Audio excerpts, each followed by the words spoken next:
hamyonbop va sifatli remontni ko'rmoqchimisiz? Unda bu video aynan siz uchun.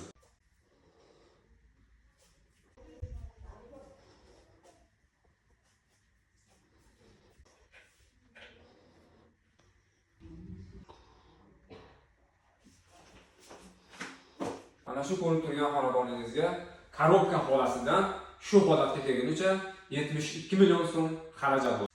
Siz nima deb o'ylaysiz? Hamyonbop remont uchun bu ketgan mablag' ko'pmi, kammi? Fikringizni kommentariyada yozib qoldiring.